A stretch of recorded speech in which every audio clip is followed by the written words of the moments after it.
A revision has been made to 220.50 in the 2023 National Electrical Code that states, in 220.50a, the conductor sizing requirements, specified in 430.24 and 430.25, and the feeder demand factor calculation method, specified in 430.26, shall be used to determine motor loads.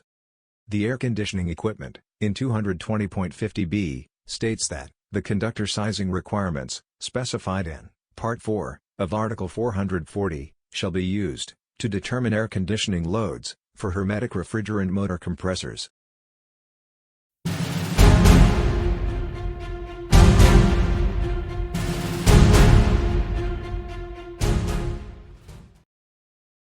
This section addresses both motors and air conditioning equipment. The phrase, air conditioning equipment, is added to the title, and the text is restructured into subsections to improve clarity.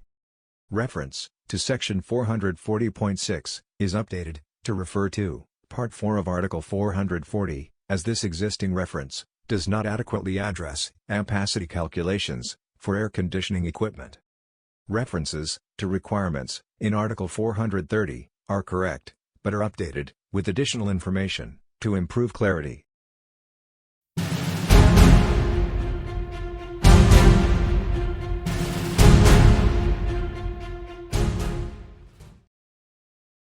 A revision has been made to address that both motors and air conditioning equipment are to be considered when applying ampacity calculations. Therefore, the phrase, air conditioning equipment, was added to the title and restructured into subsections to improve clarity. The reference to 440.6 has been updated to refer to Part 4 of Article 440.